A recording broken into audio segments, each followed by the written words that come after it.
Magandang araw, ako nga pala si Roma Hisola at nandito ako para pag-usapan natin ang bahagi ng pananalita na pangnilalaman.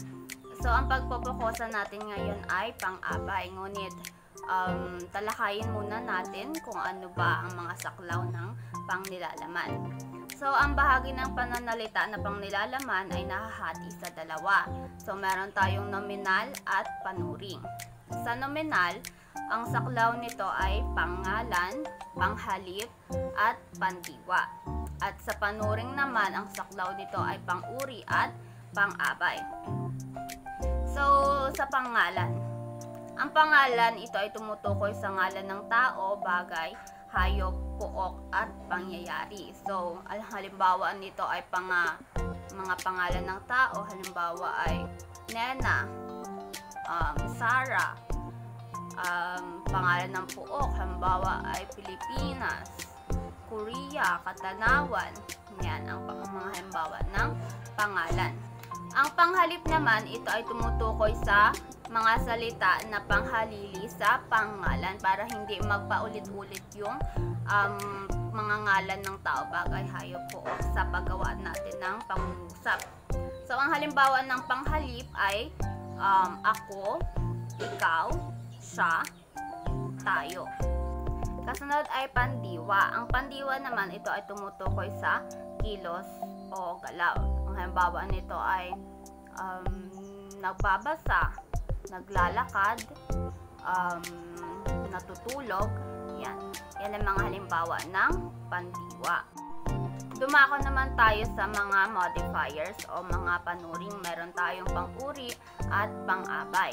Ang pang-uri, ito ay mga salitang tumutukoy sa o naglalarawan sa pangalan at panghalip. Ito ay adjective sa English. So, ang mga halimbawa nito ay maganda, mabait, malinis. Yan ang mga halimbawa ng pang-uri. Ngayon, dumako naman na tayo sa ating pagpopokosang topic ngayong araw, which is ang pang-abay. So, pag naririnig natin ang salitang pang-abay, ano ang unang pumapasok sa inyong isipan?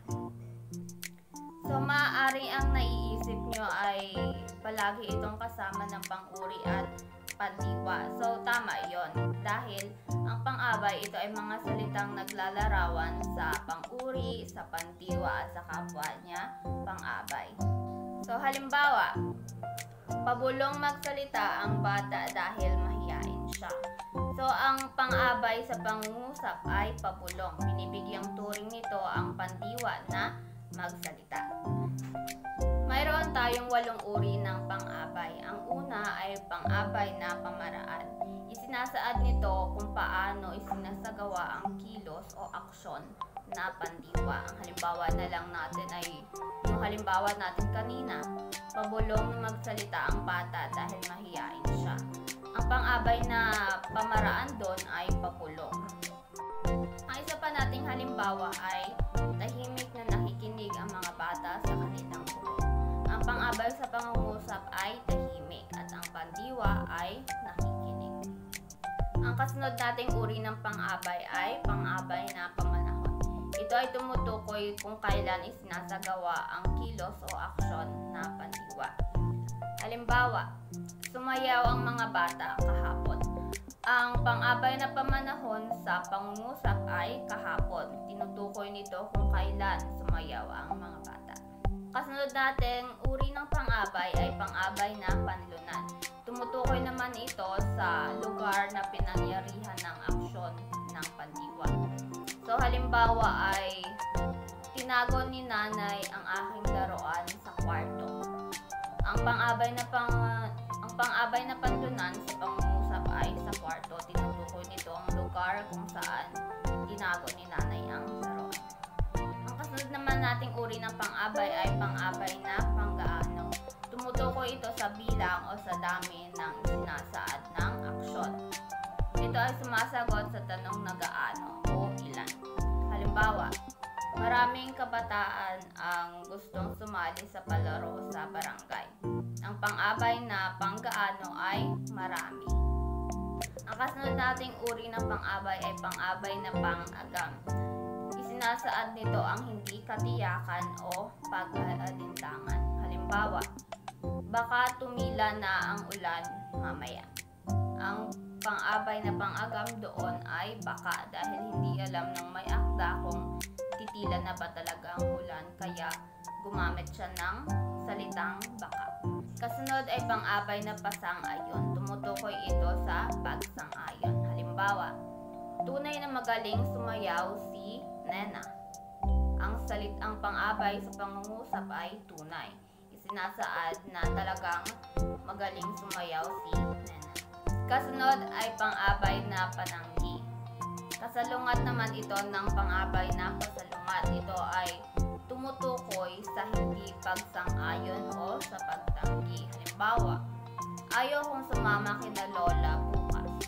Ang pang-abay sa pangungusap ay ayaw. Tumutukoy sa hindi pagsang-ayon. At ang kahulihan nating uri ng pang-abay ay pang-abay na panulat. Ito ay nagsasaad ng pagkukumpara o pagtutulad ng dalawang bagay. Halimbawa, mas gusto kong kumain kaysa magbasa. Ang mga salitang pang-abay doon ay mas at kaysa. Pinaghahambing ang salitang kumain at magbasa. So mayroon tayong 8 uri ng pang-abay. Mayroon tayong pang-abay na pamaraan. Tumutukoy kung paano isinagawa ang aksyon. Pang-abay na pamanahon. Tumutukoy kung kailan isinagawa ang aksyon. Pang-abay na panlunan, tumutukoy naman kung saan o saang lugar isinagawa ang aksyon. Kasunod ay pang-abay na panggaano. Ito ay sumasagot sa tanong na gaano. Tinutukoy nito ang bilang o dami ng isinasaad ng aksyon. Kasunod naman ay pang-abay na pang-agam. Ito ay walang katiyakan at may pag-aalinlangan. Kasunod ay pang-abay na pasang-ayon. Ito ay nagsasaad naman ito ng pagsang-ayon. At ang kasunod ay pang-abay na pananggi. Kasalungat ng pasang-ayon, ito ay hindi sumasang-ayon at ito ay tumatanggi. At ang kahulihan natin ay pang-abay na panulat. Ito ay nagkukumpara sa dalawang bagay. Dito na nagtatapos ang ating aralin. Sana may natutunan kayo mula sa akin at maraming salamat sa panonood.